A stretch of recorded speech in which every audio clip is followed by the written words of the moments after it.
Adam here with Brooksaw Antiques. Today we have this 1968 Smith Corona Sterling 12 vintage portable typewriter. I'm going to show you how to use the functions and make sure they all work. Made in the USA, and I think this is the first not classic, Sterling 12 that I've had. I've had a lot of classic 12s and I've had a lot of super Sterlings. I think this is just a right down the middle mix between the super Sterling and the classic 12. Up top is the adjustable paper guide. This helps you guide the page in straight. I'm going to line that up with the edge of the platen, which is the main roller, that piece of paper. This is the left margin. I'm going to set that on 0, and the right margin around 75 to 80. And it doesn't have, that's maybe the main difference, it doesn't have the paper support arm that flips up from the back on this one. This is the paper bill. It's got 2 adjustable rollers, helps hold the page down nice and tight. It's actually a little bit too close to the edge. I'm going to move the margin to about 1.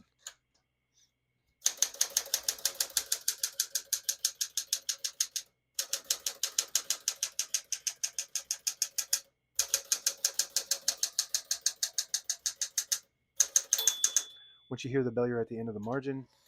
Hit this line space, get you back to the beginning, and skips 1, 2, or 3. Right now we have it on single, but if you want double, just flip that switch back 1 notch, it skips 2. 1 more, it skips 3. We're going to keep that on single for now and finish typing. As you can see, all the keys type nice and none of them skip or stick. I'll type a sentence in red on the next line and switch from black to red. There's a switch on the right side.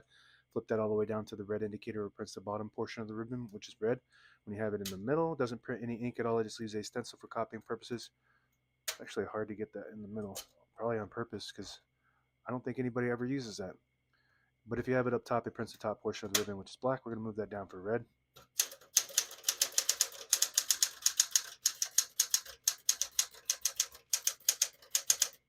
Beautiful. Effortless typing. Barely have to hit the keys. Light touch, but it's not light touch like you're going to make a mistake, but it's a light touch that's just free. You can just freely type whatever you want without even thinking about it. All right, let's look at that print. Beautiful print. Pica typeface prints 10 characters per inch.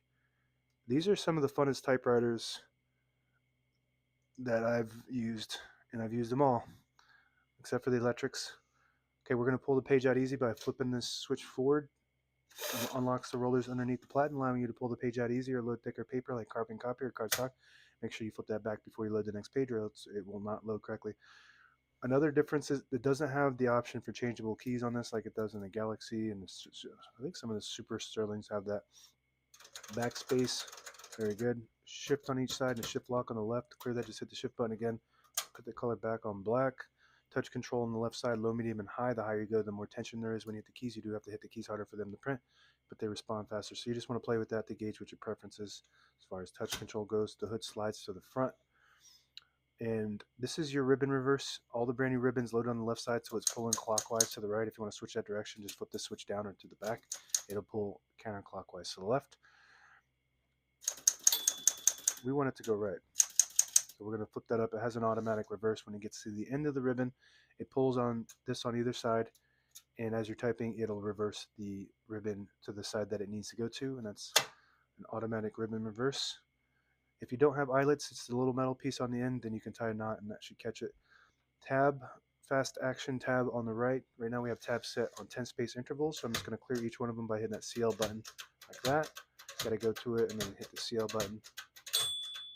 So now we don't have any tabs, but I always like to set one somewhere in the middle so that way when you hit the tab button, it doesn't slam all the way to the end, causing wear and tear on your typewriter. By hitting the set button right below the CL button, and it stops at that spot. Set as many tabs as you want on this model. Below that is the MR button, stands for margin release.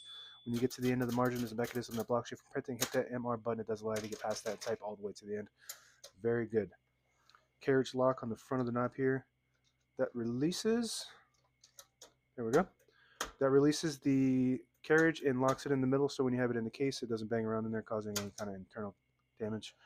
This is your carriage release on the right side, and this is, as you can see, this is a hard plastic carriage release lever, and these things break off all the time. The other side is a replacement that I made, 3D printed. You can't even really tell the difference unless you stare at it, and you can buy those in my shop if you need one.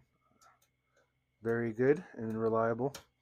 If you push the button in, it disables the spacing so you can get to an exact spot on the page. You let it go, you get the clicks. Each one of those clicks is 1 space. And on the inside of the platen on the left side is the line space retainer. If you flip it down, it disables the spacing so you can get to an exact spot on the page just like the button does. And if you flip it up, you get the clicks. And to the right of that, on the inside of the platen, is the page gauge.